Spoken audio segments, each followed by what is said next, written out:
Enquête. Christophe Ondelatte. J'exhume aujourd'hui une grande affaire criminelle du début du XXe siècle. L'histoire de la bande à Pollet, du nom d'Abel Pollet, un voleur sans foi ni loi qui, dans les années 1905-1906, dans le Pas-de-Calais et le sud de la Belgique, a dirigé une bande de voleurs qui n'hésitaient pas à torturer et, s'il le fallait, à tuer pour que les gens révèlent où ils planquaient leurs économies. La réalisation est de Céline Lebras. Europe 1, Christophe Ondelatte.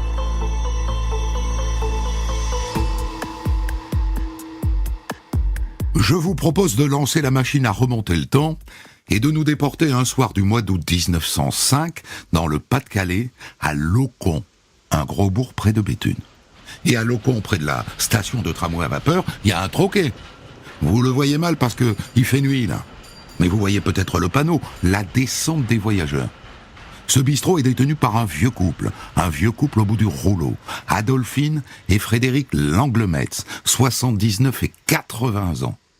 Il est 10h30 du soir. À cette heure-là, dans ces années-là et dans ce métier-là, bien sûr, ils sont couchés. Et d'un coup, Adolphine est réveillée par un long cri déchirant qui vient de la cuisine. Alors elle se retourne et elle voit que son Frédéric n'est plus dans le lit à côté d'elle. Et là, elle comprend que c'est lui qui a crié, son vieux mari. Alors elle se met à crier à son tour. « Au secours ! Au secours !» Et là, elle entend des pas dans l'escalier. Et elle voit surgir un homme dans sa chambre. « Tu veux de l'aide, la vieille ? Ah bah tu vas en avoir de l'aide. Tiens !» Et là, l'homme se jette sur elle et il lui balance un coup de poing. Et il la projette contre l'armoire et il lui colle sa main devant la bouche. Et elle entend un bourdonnement, sa vision s'obscurcit et elle perd connaissance.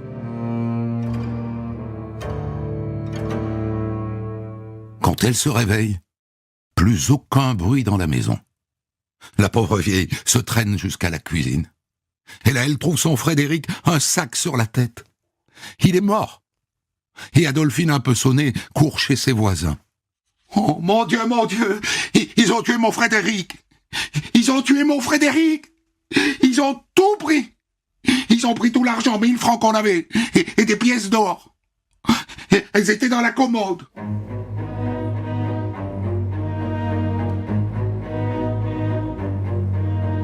Et voilà les gendarmes qui arrivent. La vieille leur raconte son histoire, et ils se mettent à la recherche d'indices. Tiens. Regarde-y donc ce que j'ai trouvé. Dans la cour, ils viennent de tomber sur 3 bouteilles de genièvre. C'est une eau de vie qui est très typique du Nord. Ils trouvent aussi un paquet de tabac belge, vide, et une chique recrachée. Et puis une bougie. Mais aucun autre indice. Et le mobile paraît tout de suite assez clair. Le vol. Les 1000 francs, les pièces d'or qui étaient planquées dans la commode.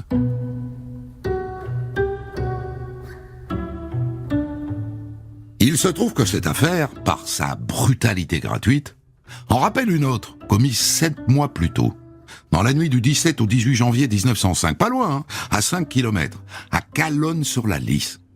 Un matin, un cultivateur de 78 ans, le père Deron, est réveillé par des hommes au visage masqué ou noirci, il ne se souvient pas bien. Il le frappe avec une barre de fer, il le laisse pour mort, et tout ça pour lui voler 60 francs. Il s'en est sorti par miracle. Et ça n'était pas la première affaire du même genre. Des dossiers du même tonneau s'accumulent depuis 1 an.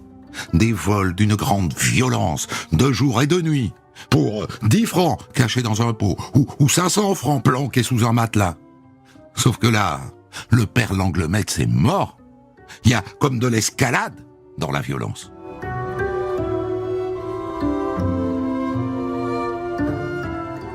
Mais peut-être que le meurtre du vieux Langlemetz n'est pas lié à cette série, parce que d'entrée les voisins proposent aux gendarmes une autre piste. « Oh bah c'est jetez-vous. Moi je m'intéresserai au petit-fils, hein. Auguste qui s'appelle. » Les gendarmes lui tombent dessus, et ils lui collent direct un petit coup de pression. « Alors mon garçon, on sait que t'as tué ton grand-père. »« Bah c'est pas moi. J'ai rien fait moi. »« Ouais, c'est toi. Il y avait que toi qui savais où il cachait son or.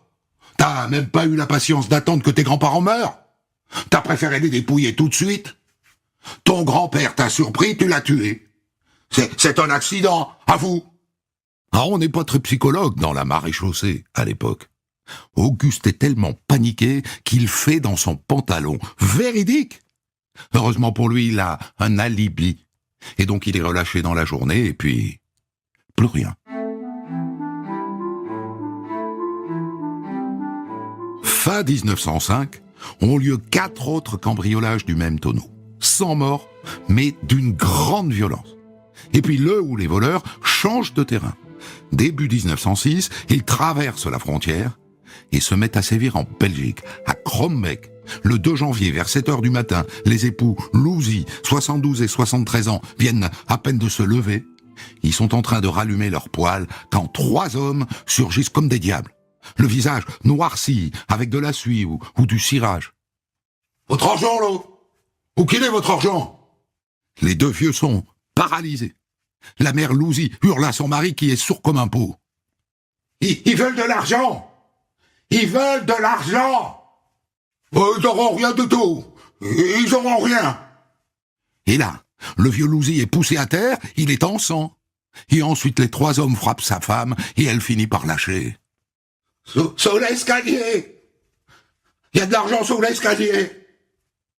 De l'argent, enfin. Un peu d'argent, 250 francs en billets belges. C'est vraiment pas beaucoup. C'est tout ? Où qu'il est le reste, hein ? Dis-le ou on t'achève. On n'a plus d'argent. Nous frappez plus, on n'a plus d'argent. Mais les 3 n'y croient pas. Alors ils se déchaînent encore et finalement ils prennent la fuite. Le couple est transporté d'urgence à l'hôpital de Poperingue. Le père Louzy est défiguré mais il s'en remet. En revanche, la mère Louzy meurt 8 jours plus tard. Et un mort de plus. L'attaque d'après se déroule en France et c'est une nouvelle escalade. Le 20 janvier 1906, au petit matin, à Violaine, toujours dans la région de Béthune, le facteur arrive chez les Lecoq, une grande et belle maison en briques. Les Lecoq sont rentiers et donc ils sont riches. Et là vivent donc le père Lecoq, 82 ans, sa femme et l'une de leurs filles, Euphrosine, 55 ans. Et comme tous les jours, le facteur pousse la porte d'entrée. « Y a quelqu'un ? Y a quelqu'un ? Madame Lecoq ?» Pas de réponse. Mais le facteur voit tout de suite que le salon a été retourné, les tiroirs vidés, renversés. Et là, il tente d'ouvrir la porte de l'escalier qui monte à l'étage, fermée. Alors pris de panique, il traverse la rue, il court à la mairie, et il revient avec le maire et l'instituteur. Et ensemble, ils forcent la porte de l'escalier. Et ils découvrent un massacre. Le père, la mère, la fille, tous sont morts, tous les 3. Et il y a du sang partout. T'as vu les traces de pas, là ? Des traces de pieds nus et en chaussettes. C'est intéressant, ça veut dire que le ou les tueurs se sont déchaussés, soit pour ne pas faire de bruit, soit pour ne pas salir leurs chaussures. Bref, ils ont laissé une trace de pied. Il est tordu, ce pied-là, non ? La trace, en effet, est tordue, difforme. Quant à l'arme du crime, c'est évident, c'est un couvercle de poils en fonte, posé là par terre. Il est maculé de sang avec des cheveux collés.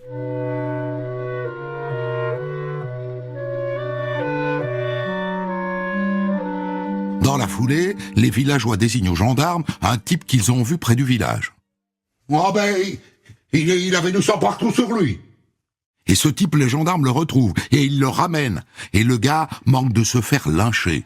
« À mort, à mort ! Crevez-le ! Crevez-le non !» Il est terrorisé. « Alors, mon gars, d'où qui vient tout ce sang sur tes mains, là ?»« Bon, c'est du sang de lapin. Je suis marchand de peau de lapin. J'ai du sang sur les mains. C'est normal, hein ?»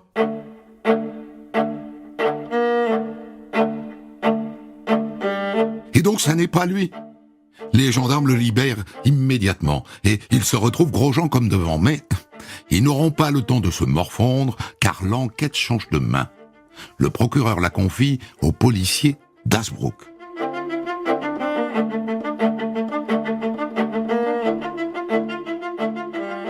Ce qui est intéressant avec l'affaire Lecoq, c'est que pour la première fois, on a affaire à des notables. Le père Lecoq a été maire, il est conseiller municipal, et son métier c'est donc rentier. Et là, pour le coup, le butin n'est pas dérisoire. 7 à 8 000 francs. Mais ça ne vaut toujours pas 3 morts.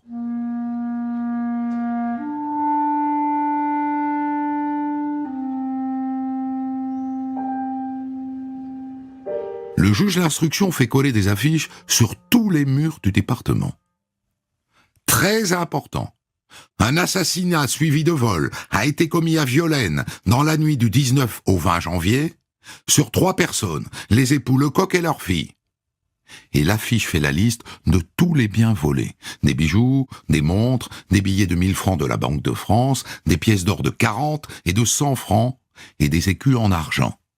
Et en bas de l'affiche, il est écrit: un des malfaiteurs semble avoir un pied droit difforme, long de 20 cm environ et large de 12 cm à la base des orteils. Et comme dans les films de cow-boy, l'affiche promet une prime. La famille des victimes s'engage à payer une prime de 250 francs à toute personne qui pourra fournir les indications ayant amené l'arrestation des malfaiteurs et une prime d'égale valeur à l'agent de la force publique qui mettra ceux-ci en état d'arrestation. C'est alléchant. Ça devrait susciter des vocations. Et effectivement, en avril 1906, un homme se présente au policier.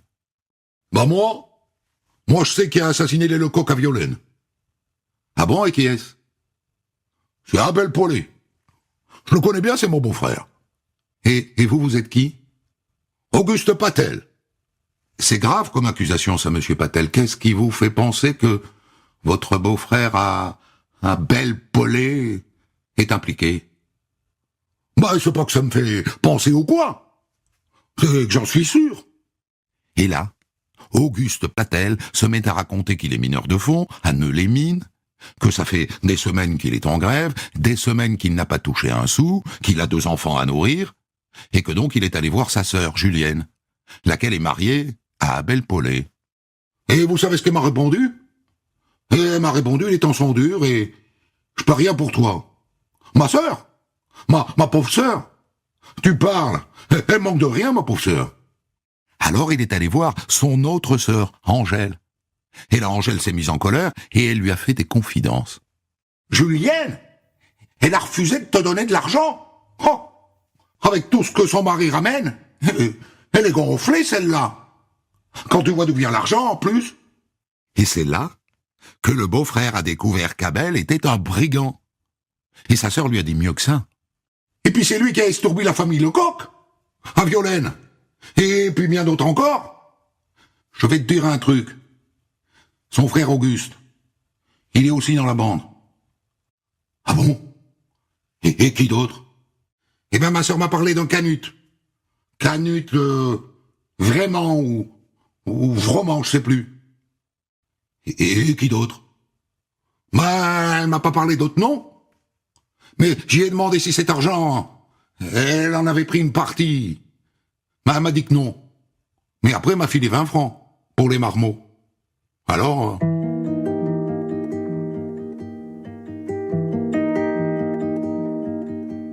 Cette histoire a l'air de tenir debout.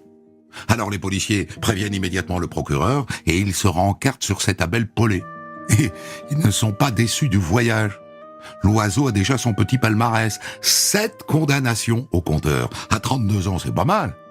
Et à chaque fois pour vol ou vol avec violence, premier séjour en maison de correction à 12 ans, premier séjour en prison à 16 ans, 4 ans de prison pour cambriolage en 1901, et en novembre 1905, il a dépouillé un couple de septuagénaires. C'est donc peu dire que cet Abel Paulet a le profil.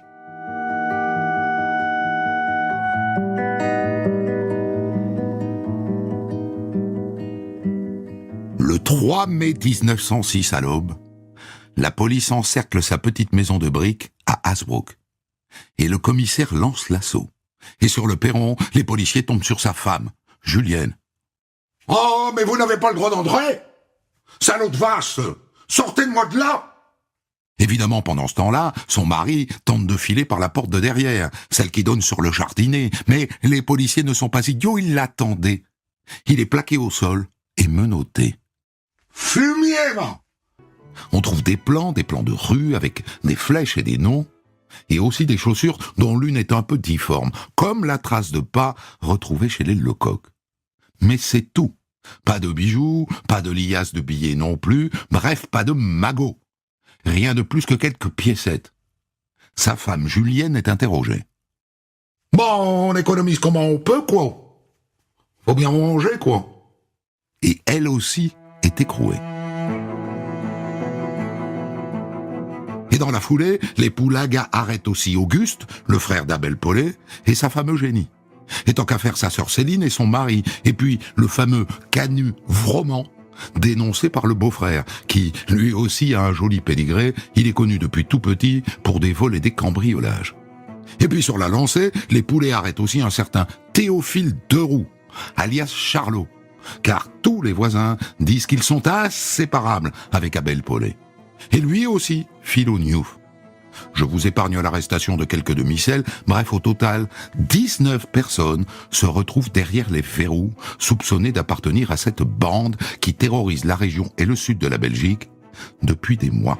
La bande d'Hazebrouck, comme on l'appelle désormais, ou la bande à Paulet, comme l'écrit la presse, qui, ce faisant d'ailleurs, va peut-être un peu vite en besogne, parce que c'est pas tout accusé.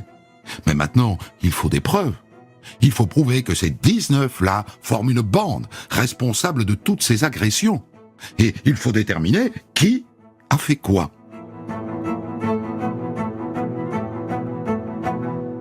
Le juge vient les interroger un par un à la prison d'Hazebrouck. Et il décide notamment de confronter Paulet et son inséparable Charlot à l'une des dernières victimes, un paysan de 70 ans passés, qui a pris une balle dans la joue, et qui a bien failli mourir étranglé avec un nœud coulant. « Oh, bah je les reconnais, que diable. C'est eux. Salaud, va. C'est toi qui m'as tiré une balle. C'est toi qui me serrais la corde autour du cou. » Il est tellement affirmatif, on le croit tellement, que dans la foulée, Paulet et Charlot avouent. « Ah, bah ouais. C'est vrai. C'est nous qu'on l'a fait. » Et le juge apprend au passage que le visage noirci, c'était de la boue.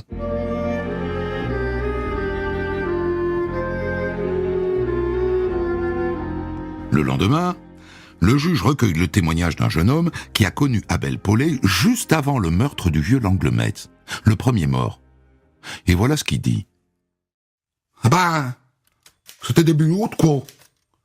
J'étais à la descente des voyageurs, le bar d'à côté du tram, à Locon. Et Paulet, je le connaissais que de vue, quoi. On se croisait parfois dans le tram, mais là, on a causé, quoi. Il m'a payé le coup. On a parlé de la tenancière, la mère Langlemetz. Moi, j'avais entendu dire par son petit-fils qu'elle avait de l'or. Et ben, la fois d'après, Abel, là, il m'a proposé de les tondre. Mais moi, j'ai pas voulu. Mais lui, il était bien décidé. Ça se voyait dans ses yeux qu'il était prêt à tout, monsieur le juge. Prêt à tout. Dans la foulée, la femme du chef, Julienne, passe à table. Elle avoue qu'elle a envoyé son Abel dépouiller Célestine, propriétaire d'un pré qu'elle louait. Abel y est allé avec les deux autres, il a rapporté 850 francs. La Célestine raconte au juge. « Oh, ben, il y en avait un qui me tenait plaqué contre le mur. Et puis, il a demandé à l'autre comme ça, faut la tuer. Et l'autre a dit non, c'est pas la peine. » Contraint d'avouer aussi ce crime, Abel Paulet ne trouve rien à dire de mieux que « Bon, j'ai été grand seigneur, non? Vous trouvez pas, je lui ai laissé la vie. »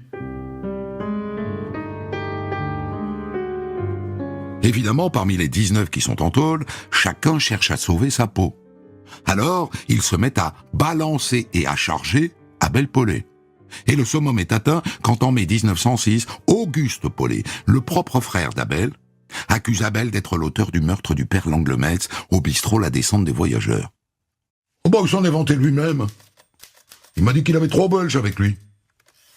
D'ailleurs, c'est en Belgique qu'il changeait ses gros billets et qu'il revendait ses bijoux. Alors, poussé dans ses retranchements, Abel Pollet avoue qu'il était aussi dans ce coup-là. Mais il charge les Belges. Oh, mais c'est Verbeek qui a jeté le vieux. Ah, qui l'a fait tomber. Comme le vieux criait, bah, il l'a couvert d'un sac et puis il a appuyé très fort sur le bouche. Et c'est De Camp qui s'est occupé de la femme. Moi, j'ai rien fait. Hein. Je vous jure, monsieur le juge. Moi, j'ai juste tenu la bougie. Il raconte n'importe quoi. Mais au passage, il vient de livrer 2 noms.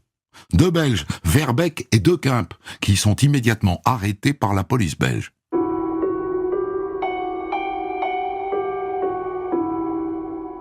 Et puis finalement, partie pour partie, Abel Pollet avoue aussi le massacre des Lecoq et de leur fille dans la belle maison de Violaine. Il était avec son frère sur ce coup-là, et avec Canu-Vroman. On a monté l'escalier, la fille Lecoq, elle nous a entendus, elle a crié « Papa, il y a quelqu'un !» Alors forcément, le père, il s'est levé. Alors mon frère Auguste, il lui a donné un coup de poing, et puis la fille Lecoq, elle a crié à sa mère « Maman, maman !» Alors je l'ai poussé dans un coin, et Vroman s'est mis à la frapper. Et elle a frappé. Et après, il a frappé la mère, et moi j'ai fouillé la garde-robe, et j'ai trouvé les bijoux, et l'argent dans le coffre, quoi. Abel Pollet dit qu'ils ont achevé les Lecoq par crainte d'être identifiés. Et après, qu'avez-vous fait? Après on a trouvé des œufs, et puis on a trouvé du vin. Comme on avait faim, on a mangé, et puis on est reparti. Au final, au bout d'1 an d'instruction, Abel Pollet a avoué au juge plus de 200 vols. Et aux journalistes 400, parce que, tant qu'à faire, il flambe. Il se fait mousser, il se met en scène. Par exemple, dans une lettre qu'il envoie au journal L'Indicateur. Béthune, le 12 avril 1907. Tout jeune, j'avais déjà l'instinct du vol. Une force invisible me poussait à voler mes camarades d'école. À 11 ans, j'embrassais définitivement la profession de voleur. Malgré mes diverses condamnations, je n'en continuais pas moins mes exploits, augmentant graduellement mes soldats. Mon armée, composée de 60 sujets des 2 sexes, obéissait avec une docilité admirable. Ne vous adonnez donc pas trop aux femmes, mes chers amis, car lorsqu'on se livre au libertinage sans mesure, l'appétit de l'argent devient insatiable, et alors vous devez inévitablement tomber en vous faisant assassin. Oui, criminel et assassin. Tout voleur doit tôt ou tard devenir l'assassin de celui qui défend ses biens. Malgré mon adresse, je fus enfin découvert et pincé par le juge, à qui j'adresse mes félicitations.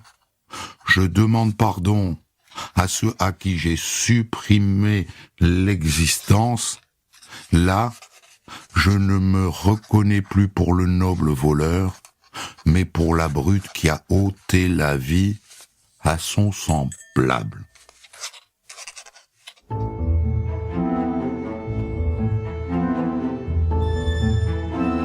Bel exercice de contrition, en vue bien sûr du procès qui s'approche.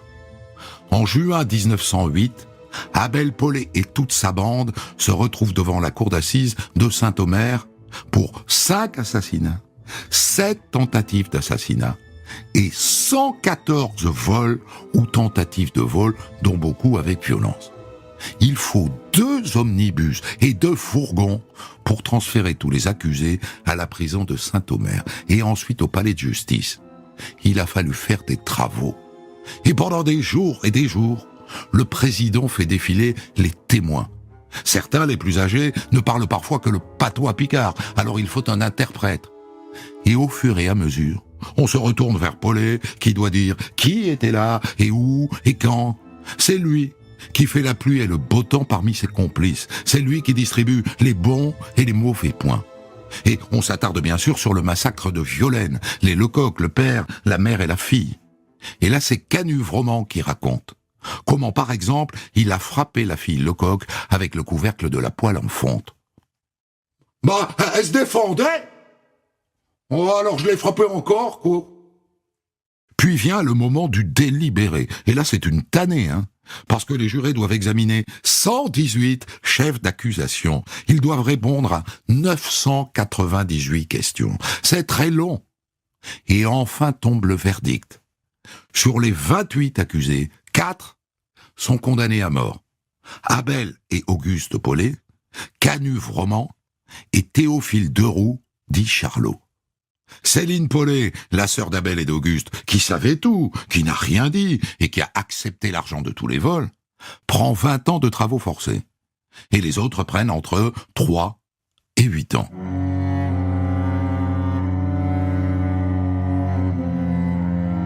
Évidemment, les 4 condamnés à mort comptent sur une grâce présidentielle. Parce qu'ils savent que le président Armand Fallières est un abolitionniste. Et d'ailleurs, les années précédentes, il a commué toutes les condamnations à mort en peine de travaux forcés. Alors il va faire pareil avec eux. Pourquoi en douter? Mais le problème, c'est l'opinion. Et l'opinion est remontée comme une pendule. Et le président Fallières, finalement, n'ose pas affronter l'opinion. Et donc il refuse le recours en grâce. Le bourreau d'Ebler arrive à Béthune le 10 janvier 1909. Ça fait 10 ans qu'il n'a pas coupé une tête. Il fait monter le bois de l'échafaud juste devant la prison. La foule se masse dès le petit matin. On parle de 10 000 curieux. Et il faut 500 soldats pour les tenir à distance. À 7 heures, Charlot est guillotiné le premier. Puis Canuves-Roman. Puis Auguste Paulet. Et enfin, on amène Abel Paulet. Et la foule crie « À mort! À mort la tête de Paulet !» Et lui, sous l'échafaud, leur répond « Tot feignant, hein? À bas la calotte! Et vive la sociale !»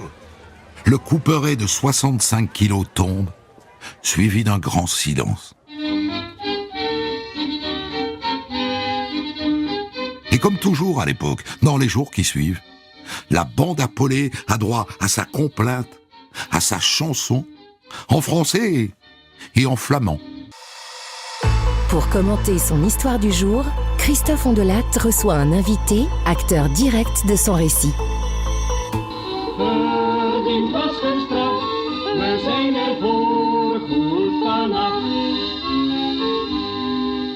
La complainte de Paulet qui nous a été proposée, procurée et offerte par vous, Jacques Messiaen.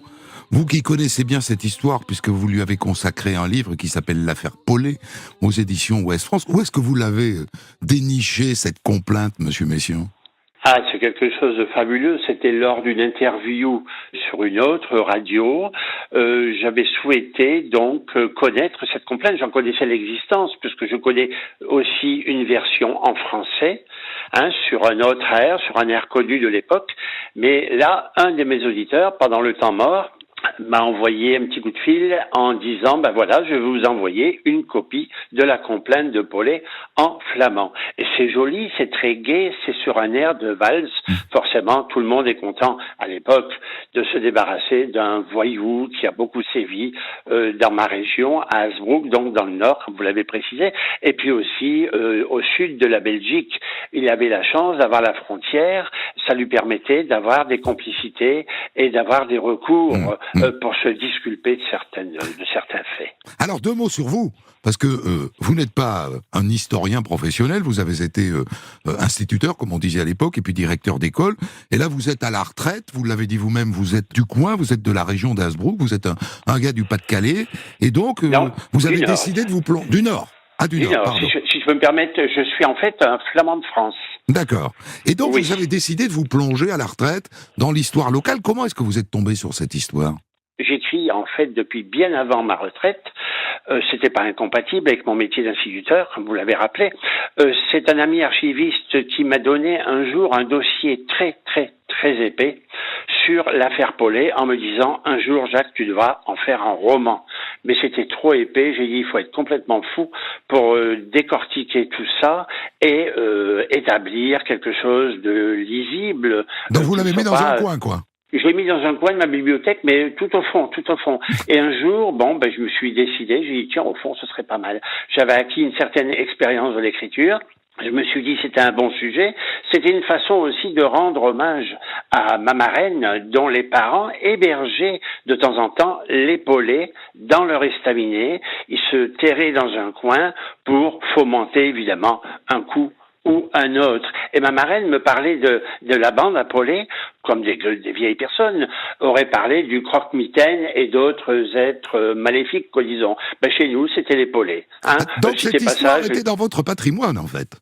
L'histoire était quasiment dans mon patrimoine. J'ai été entouré par les histoires de Paulet. Et ma marraine, qui avait des journaux anciens, avait extrait de temps en temps des histoires, un petit peu pour nous faire peur, en disant, faut pas sortir dans le noir, c'est dangereux. C'était donc les croque-mitaines de l'époque.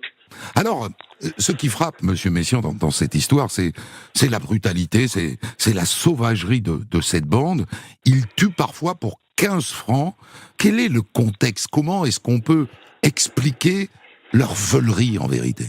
Oui, en fait, il y a plusieurs éléments. Il y a quelque chose qui m'a beaucoup frappé quand j'ai travaillé sur le dossier, à travers les journaux de l'époque, évidemment, c'est l'humiliation que le petit Abel Paulet a subi le jour de sa communion. Il est allé chercher un petit morceau de viande pour faire la communion en famille parce qu'il était d'une grande fratrie, ils étaient malheureux, et le boucher a crâné en disant « Ah, mon petit gaillard, chez vous, vous n'allez pas faire un banquet comme nous, on va le faire. » Et Paulet, humilier un enfant, ça reste gravé pour la vie. Et Paulet s'est dit, sans doute dans sa petite tête, voilà, puisque il en est ainsi, tu vas voir ce qui va se passer. Et alors on vit la belle époque qui, comme chacun sait, est loin d'être belle.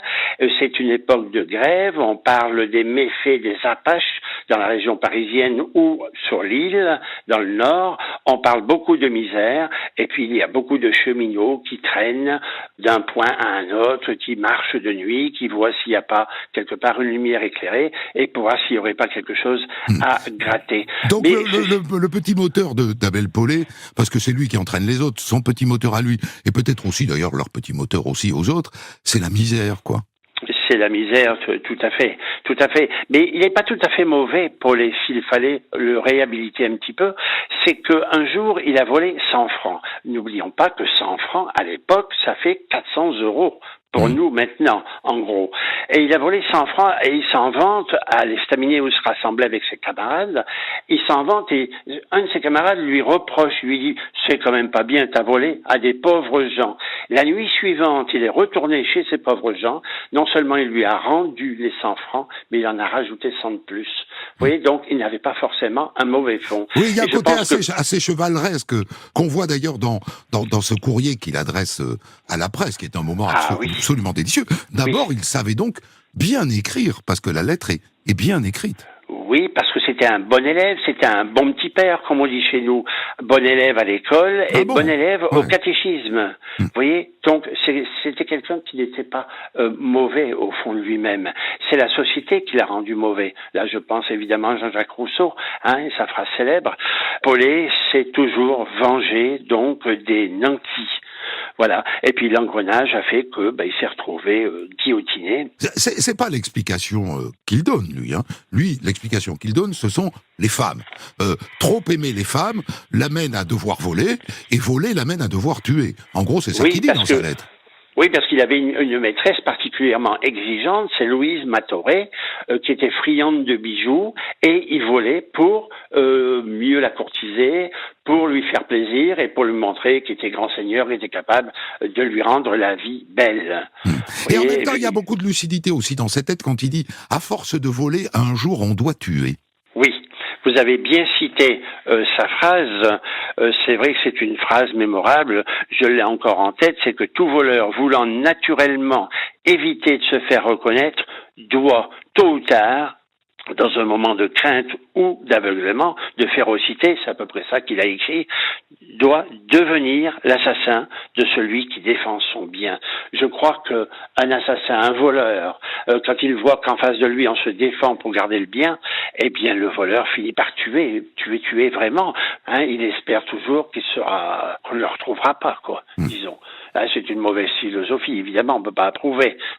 Voilà. Et vous avez bien rappelé l'attitude de Fallières, parce que Fallières a été pressé par un référendum national qui, à plus de 80%, réclamait le retour à la peine de mort. Alors que, juste au lendemain de l'affaire Paulet, j'ai la chance d'avoir chez moi un exemplaire du Grand Écho du Nord. Le lendemain, un autre monsieur se fait assassiner, un monsieur de Saint-Omer d'ailleurs, se fait assassiner, il y a pour titre, un vieillard de 56 ans se fait assassiner à Saint-Omer, et c'est une autre affaire pour laquelle j'ai consacré également un roman, et dans cette affaire où il y a un meurtre, il y a pour moi 2 victimes, c'est-à-dire aussi l'assassin. Il faudra que je la raconte, cette histoire aussi. On note ça dans un coin. Alors, c'est l'époque des fameuses... Donc j'ai dit, Fallières est président de la République, et Clémenceau a créé les fameuses brigades du Tigre. On est pile là-dedans, là.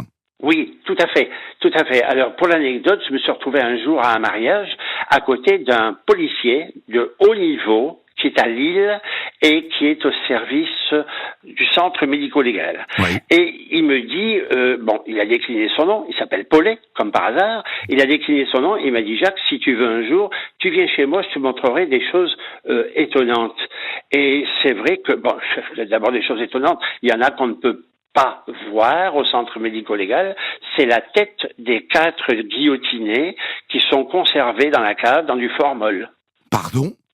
C'est-à-dire que la tête d'Abel Paulet est dans du formol à la cave de l'Institut médico-légal de Lille ?